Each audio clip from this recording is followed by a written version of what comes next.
In a small mountain town nestled at the foot of a great peak lived a man named Eli. The townspeople often gazed up at the towering summit of Mount Solace, its icy pinnacle glistening in the sunlight. Few dared to climb it, and none had ever succeeded. The stories of failed attempts were whispered with reverence, tales of frostbite, fierce storms, and rock slides that made Mount Solace seem invincible. Eli, however, was no ordinary man. Born with a club foot, he had spent much of his childhood enduring ridicule and underestimations. While others ran and played freely, Eli practiced walking steadily on uneven ground. His condition made simple tasks arduous, but it also forged in him an indomitable spirit. One day, a devastating avalanche swept through the lower slopes of Mount Solace, cutting off a nearby village. Supplies and rescue efforts were delayed, and hope began to fade. The townsfolk murmured of the impossible journey required to reach the stranded villagers. That's when Eli stepped forward. "I'll climb it," he said simply. Laughter rippled through the crowd. "You? With your leg? You can barely climb the town hill." One man jeered, but Eli's face was resolute.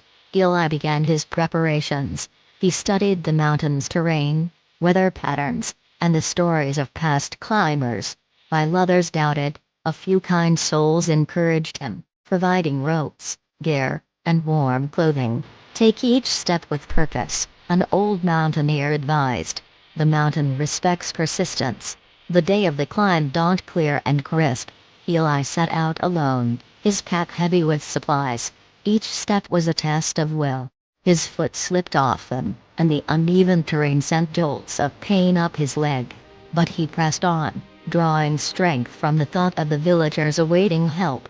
As he ascended, the weather turned harsh. Blizzards howled, and biting winds threatened to push him back. Yet Eli remembered his training. He used every moment of rest to steady his breath, every setback to adjust his strategy. When the storms relented, he pushed forward, his spirit unyielding. After days of grueling effort, Eli reached the stranded village. The sight of him, a frostbitten but standing Tala, filled the villagers with awe. He shared his supplies and helped them build makeshift sleds to carry the injured. Together, they descended the treacherous mountain, Eli guiding them with the expertise born of his hard-earned knowledge. When they arrived back in town, the crowd erupted in cheers. Eli, the man once mocked for his limitations, had achieved what no one else dared to attempt. He became a symbol of hope and resilience, proving that determination and preparation could conquer even the greatest challenges. Years later, Eli stood at the base of Mount Solace once more, this time with a group of young climbers eager to learn from him. "The mountain doesn't ask if you're perfect," he told them.